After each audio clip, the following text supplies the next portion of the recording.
Welcome back to that rugby podcast hosted by the Rugby Booth. The boys are back again after a famous New Zealand All Blacks victory over England. The English Shark, 1-1 so far, the ANZACs.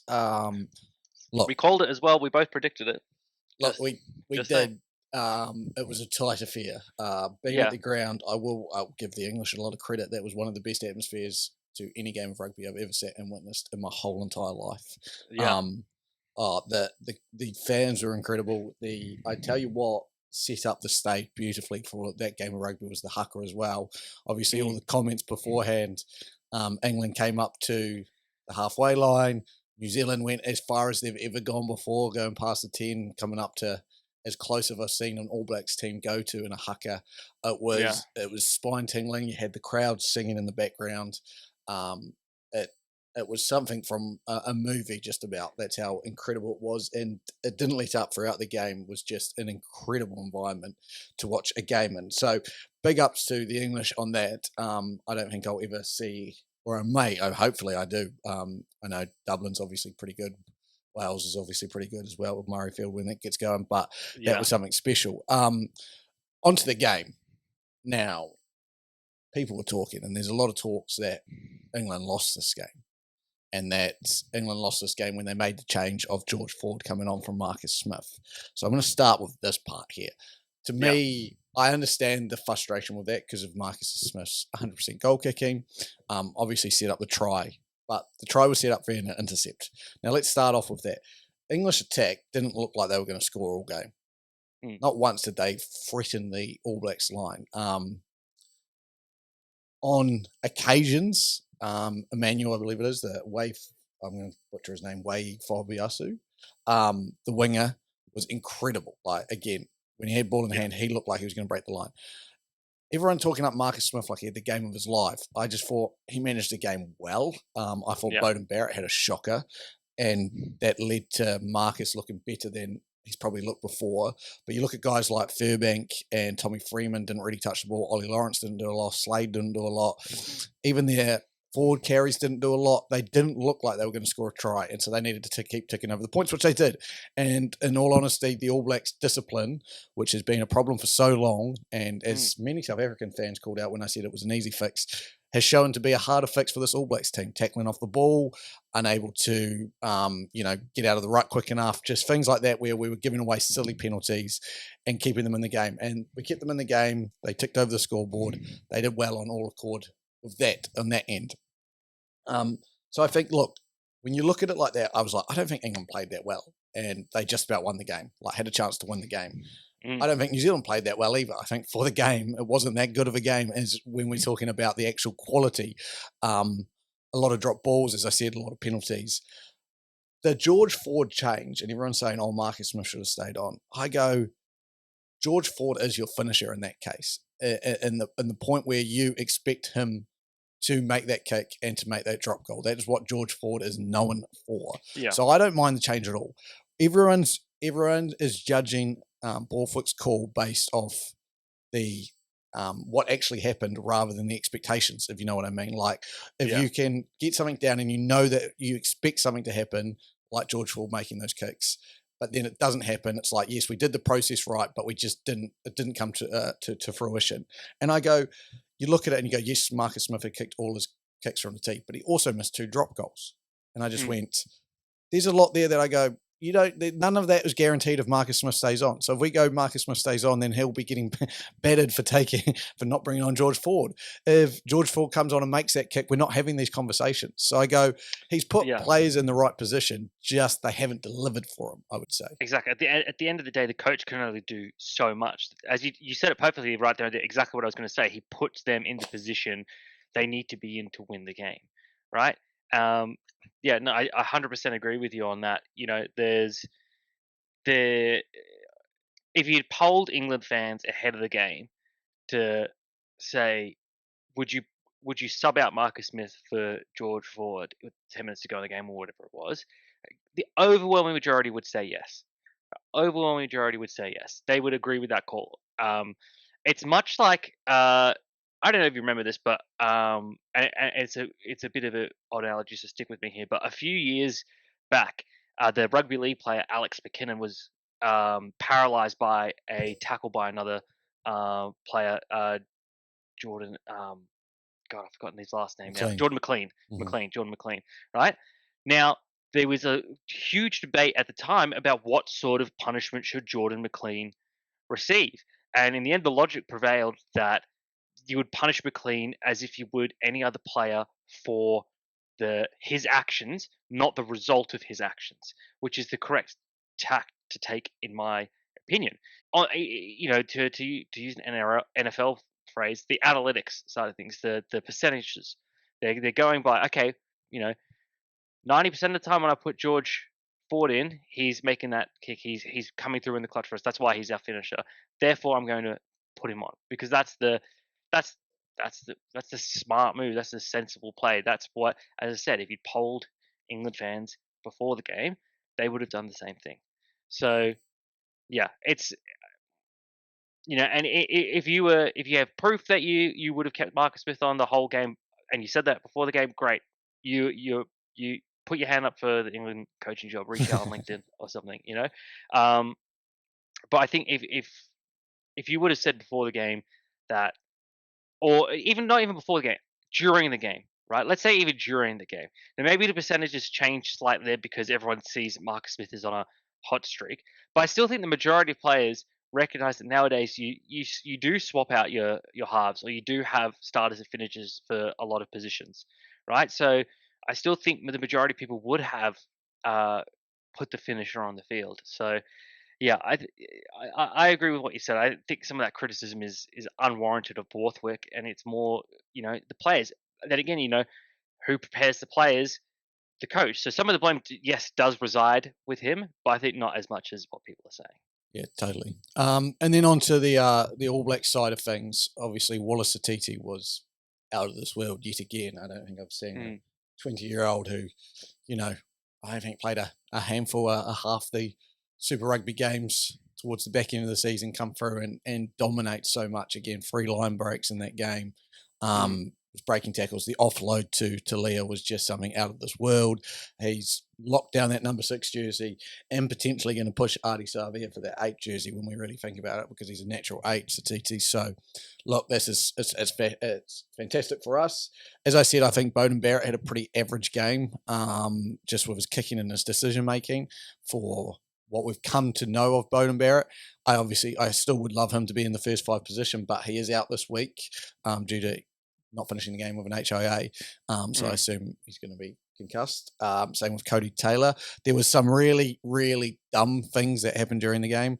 Our line out was good when we always went to the front. We didn't lose a ball. We went to the front, yet we continuously called the back line out, and a sophomore overthrew it or it got stolen. So that had me pulling out my hair. Tupavai probably had his worst game in a while, which again can happen for a young lock coming up.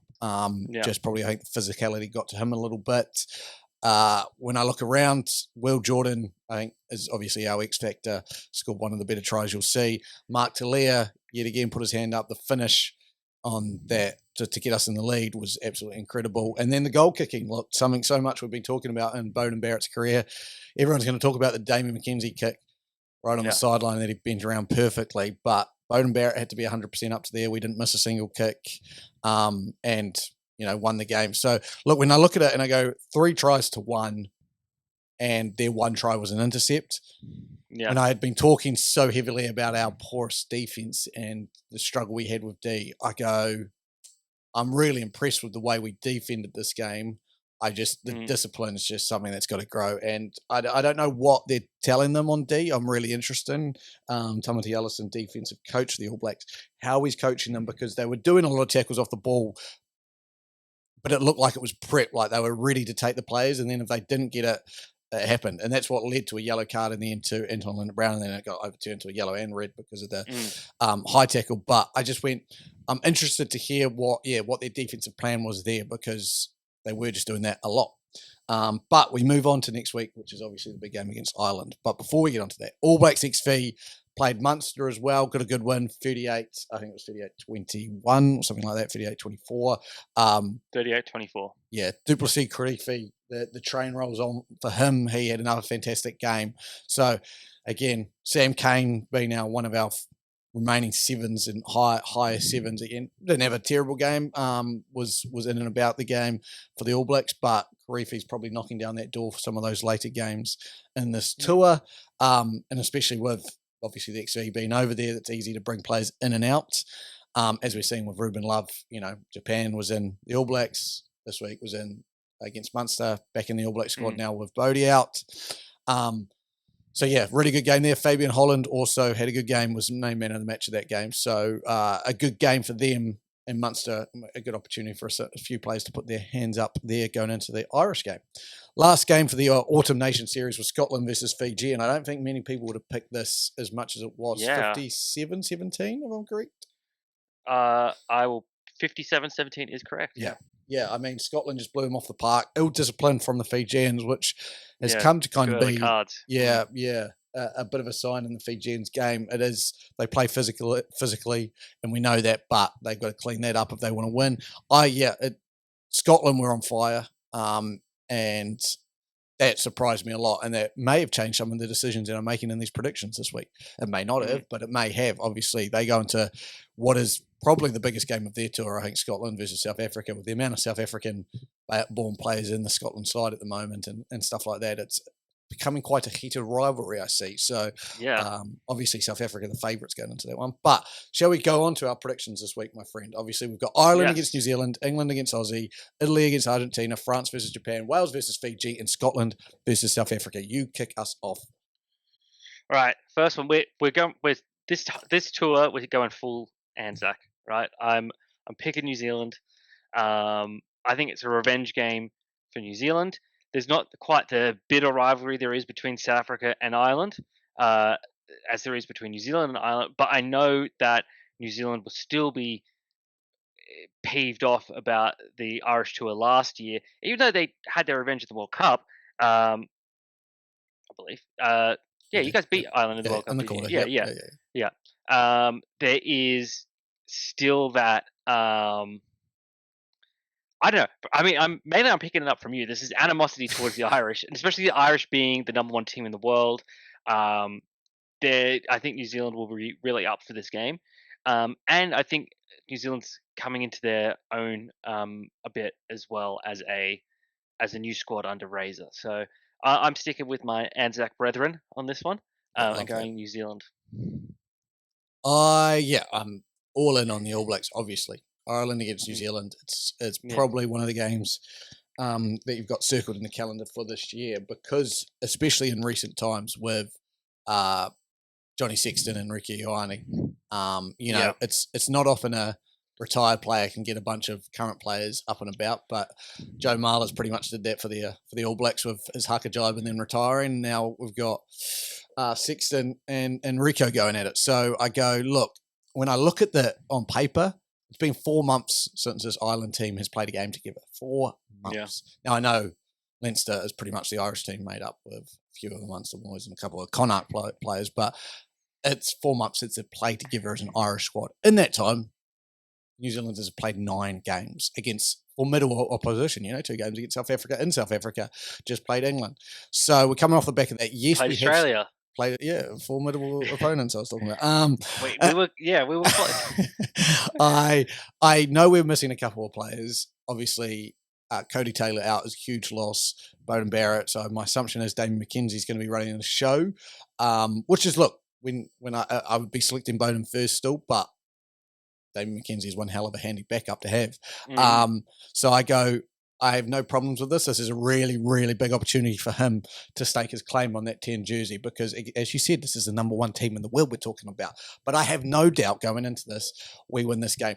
On the back of the defence we had against the English, I think we can do that again against the Irish. I think we can shut them down. I think there's going to be a lower scoring affair again. I think it's going to be low 20s are going to get a win. I think the big thing that we need to work on, and I thought this would have been worked on by Razor by now, but again, 11 games, 12 games into his coaching career, still young, is discipline. If we can give away I want to go 8 or under 10 penalties, we win this game. If it goes over 10 penalties for the All Blacks, I think we're in real trouble. Yeah, that was going to be my, I guess, thoughts on this game is, look, we what we saw from the All Blacks when Mackenzie was the starting 10 was the attack didn't flow probably as smoothly as what we've seen in the past from the All Blacks. And now with him starting and playing the majority of the game instead of Bowden, I know you said Bowden didn't have a great game against the English, but I worry that um, if similar circumstances were to happen where, look, the Irish get one lucky try and they kick a bunch of penalties, I don't know, will the All Blacks have the power in attack to make up for that? I mean, you talk about the game against England, and you rightfully point out the English only scored one try, right? But um, insane, and that off into it. But insane that they had so many penalties. One, two, three, four, 5. five penalties kicked from Marcus Smith, right? That's 15 points. More than two converted tries in there. You scored three tries here. Yeah, Yep. 3 tries against the English, right? So without Barrett running the ship, are you going to have that same level of firepower? Or I mean, as you said, low scoring in the 20s will probably win this game. You got 24 against the English. Can you get 24 against the Irish? That for me is the big question here with the All Blacks: is can you get 21 to 24 points against Ireland? Because I think anything under that won't win. Because the Irish, I think, are a better team than the English. I think they have a better attack, and I think if they'll make you pay for your ill discipline, maybe in ways that the English couldn't. So that is my concern with the All Blacks in this one. But I'm still backing the All Blacks. Um, and we're riding the ANZAC spirit this tour. We are. On to your England versus Australia. Yeah. So look, first, this one, I mean, I'm picking Australia, obviously. I'm never not going to pick Australia. Okay, let's just get that out of the way now. But this for me is a really interesting one, and it's going to be on two main things. How do the English respond to the All Blacks' loss? Do they come out of that? Do they learn lessons, or do they get dispirited from that loss? Then what do the new players brought into Joe Schmidt's side add to what we've seen already? So looking at the Australian side of things, I'm going to focus on that because we've already talked about the English bit. But talk about the Australian side. Samu Karevi in, Joseph Suaalii in, Hunter Paisami out because of injury / the birth of his child. So we're getting a new inside centre, no matter who it is, whether it's Suaalii or Karevi. I have a feeling it'll be Karevi just to ease Suaalii into the game and not put a whole lot of pressure on him. Karevi, fantastic inside centre, destructive ball runner, fantastic option to have. Uh, you have the likes of Will Skelton coming in as well, who I think will be a huge boost for the forward pack, which was already showing signs of improvement from the start of the Rugby Championship to the end of it. So, if you take a step back and you look at where the Wallabies were this time last year compared to now, I don't think anybody would argue that there has not been improvement. There's been a clear improvement from Schmidt taking over the Wallabies, right? I think that's a very fair assessment. I mean, you just look at the results. More wins already than Eddie Jones had in his entire tenure with the Wallabies. We didn't go winless in the Rugby Championship. So there's already been improvements under Schmidt, and I think one of the biggest areas there's been improvement is something that you touched on about your All Blacks, which is discipline, right? The Wallabies gave away their fewest penalties in the Rugby Championship ever in this last Rugby Championship, right? So the Schmidt has worked some magic on the players that he has had under his wing for a bit now. He's had a couple of weeks with these new blokes as well. Although Skelton, I think, has only just rejoined the squad, but he's an experienced player. I'm not too worried about that. But what are these new additions going to bring? What could Schmidt get out of them? What can they add to the Wallabies? And I'm excited to see that. I'm really, really excited to see what he gets out of these players. I think the biggest thing that everyone will be looking for, though, obviously, is Suaalii included in the squad? Is he in the 23-man squad? I think he will be, either as a wing or on the bench. I think he, you'd like to think that they only take coaching considerations into it, but just from a overall rugby structural standpoint, he is the marquee signing of Rugby Australia right now. He's the marquee player of Rugby Australia right now. It would be crazy to not include him. Then again, Schmidt is an idealist. He sticks behind what he believes in, so maybe he won't be. But that'll be the big ticket that everyone's looking for. All of that being said, I'm picking Australia. I think they have got enough to get it done. I think we are lucky that you guys sort of softened up England for us in a bit. You gave us a look at what they're going to do, what they want to do. Schmidt, I think, is very familiar, obviously, with these Northern Hemisphere teams from his time in Ireland as well. So I think that'll give us a good edge to know how to build our game plan around. And yeah, I just believe in the boys. Believe in the boys. I love that for Exactly. you. I'm going to bring you back to reality for a little bit. But stay with me here. Stay with me, I promise.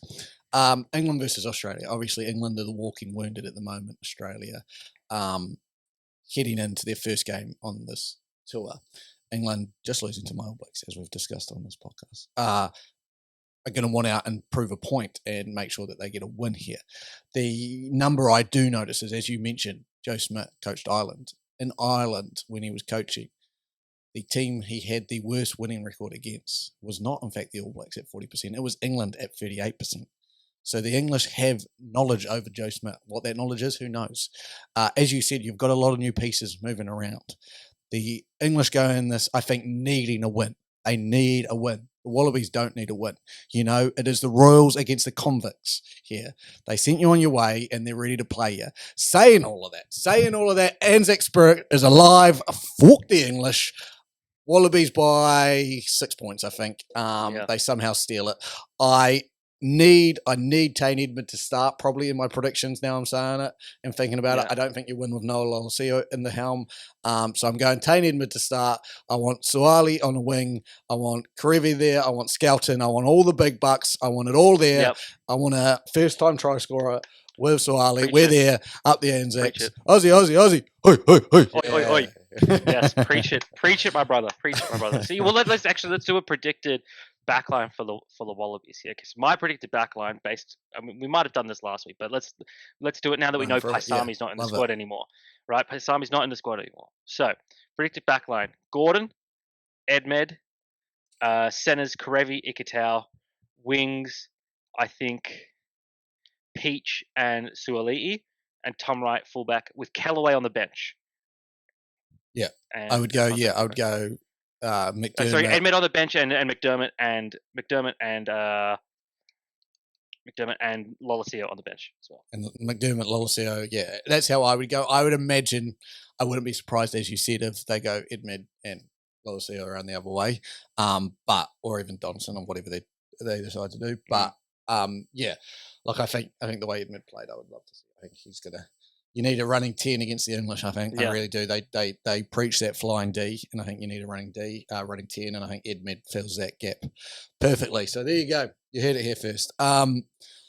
Italy versus Argentina. It is going to be a really interesting game. Look, you go in and go, Argentina normally the favourites, probably the way that they played in the Rugby Championship. Again, they've played them more.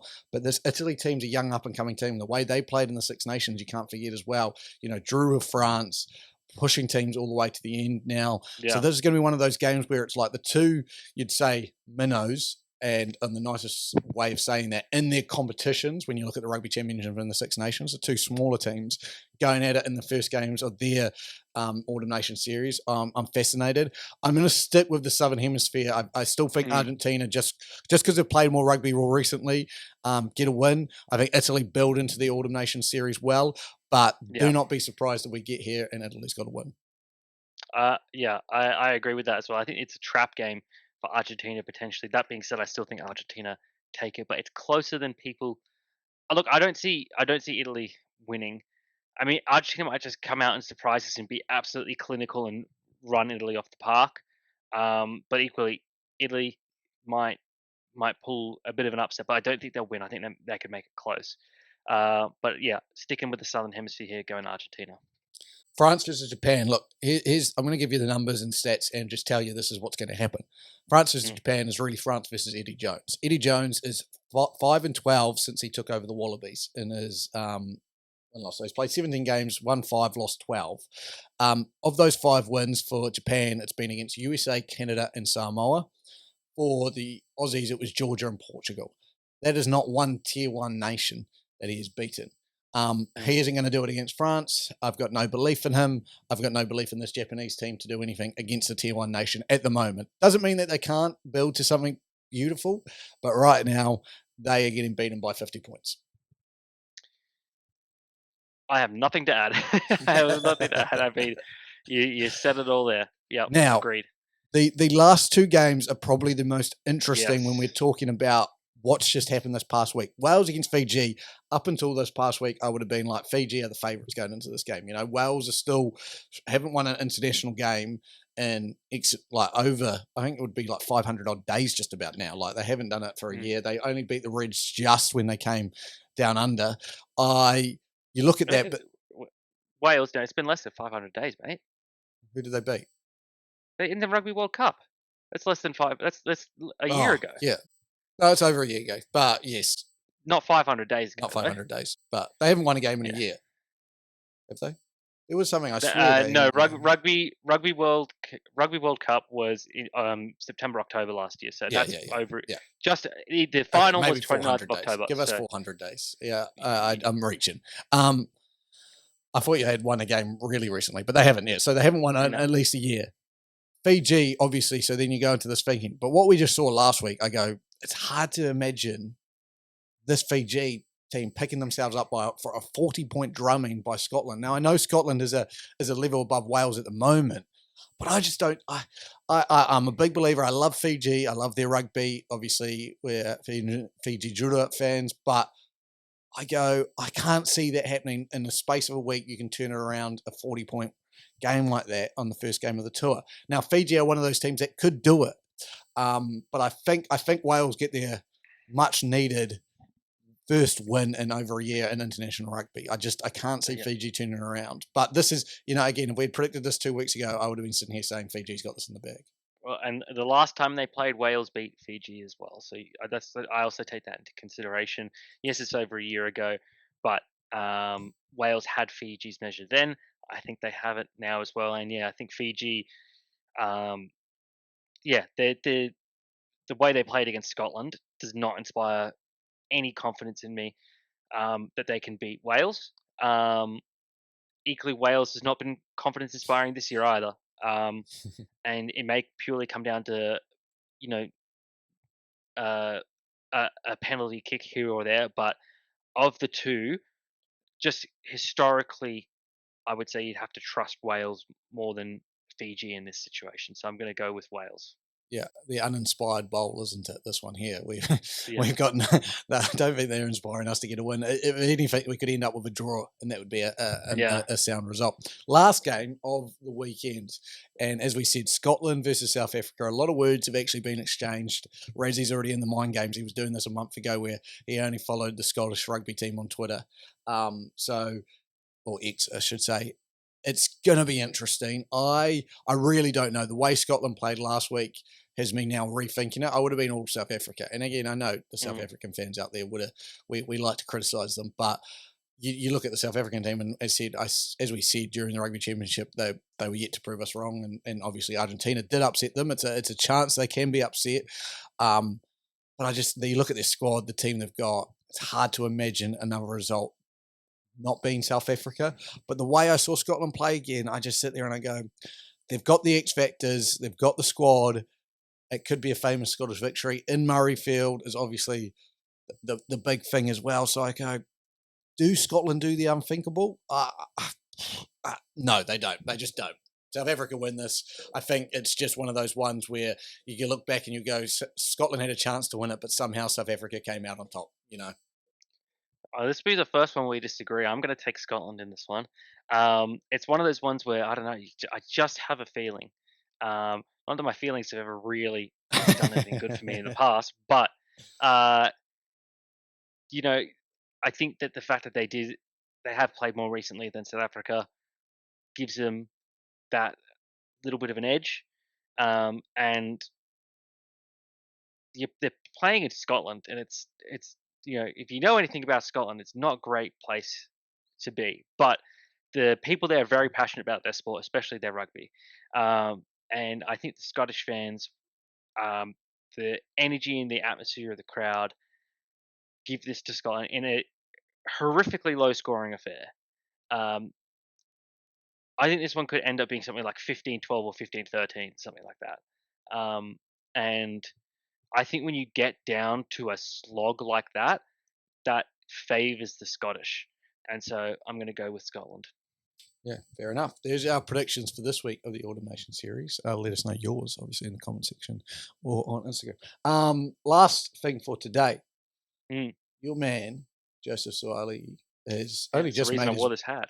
He's only just made his way into Australian rugby, and he's on loan back to the Roosters. What's going on here, mate?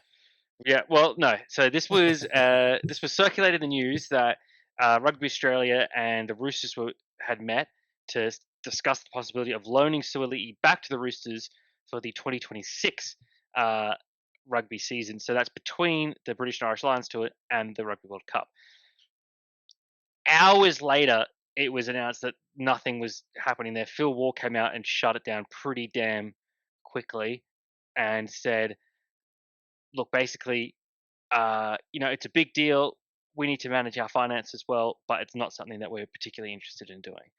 So my guess is the Roosters gave him a call, asked to see if they could do it. Rugby Australia were like, well, we lose nothing by going to this meeting. Maybe they'll make us an insane offer that'll pay off the rest of his contract or something.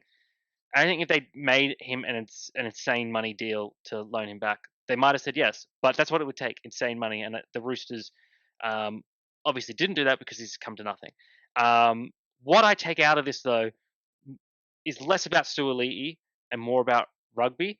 And what I like is it's a little bit of innovative thinking of we need to work out ways to manage our finances better, to come up with different options for creating revenue and to do things differently. And that's what I like to see. I preach that all the time on the show. You need to think differently because the way we thought in the past has not worked. So, look, the chances of it happening would have been very, very unlikely because not only would you have to take into account Suaalii's lost playing time in terms of his experience with rugby and then having him come straight into a Rugby World Cup next year, you also have to take into account probably the lost revenue that you have by not having Suaalii in Waratah's colours and Wallabies colours for those games.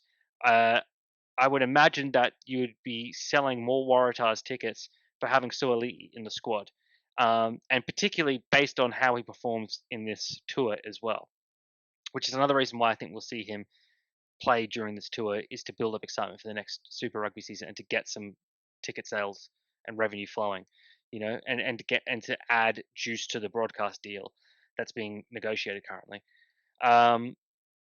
So yeah, I think it would have taken a crazy amount of money to get this done. There wasn't a crazy amount of money on offer, so Rugby Australia did the sensible thing and walked away pretty quickly. I wouldn't be surprised to see other different methods being floated for raising revenue or cutting costs or who knows what, but different ways of management of rugby, which is a good thing because, as we say all the time, what we've done in the last decade hasn't worked. We need to change things up. Good on you, Phil Waugh. Yeah, nice. But good to see him staying in rugby, or rugby union, should I say. That is us for today. Obviously, we're going to come back on the podcast next week. We've predicted New Zealand, Australia, Argentina, France, Wales, and then split on South Africa and Scotland with wins. But the two big ones for us, obviously, New Zealand to get a win over Ireland and Australia to beat England. Up the ANZACs, as we always say. Thank you for joining us. I've been Luke. That's been Hughie. This has been That Rugby Podcast. We'll see you next time. Goodbye. Peace.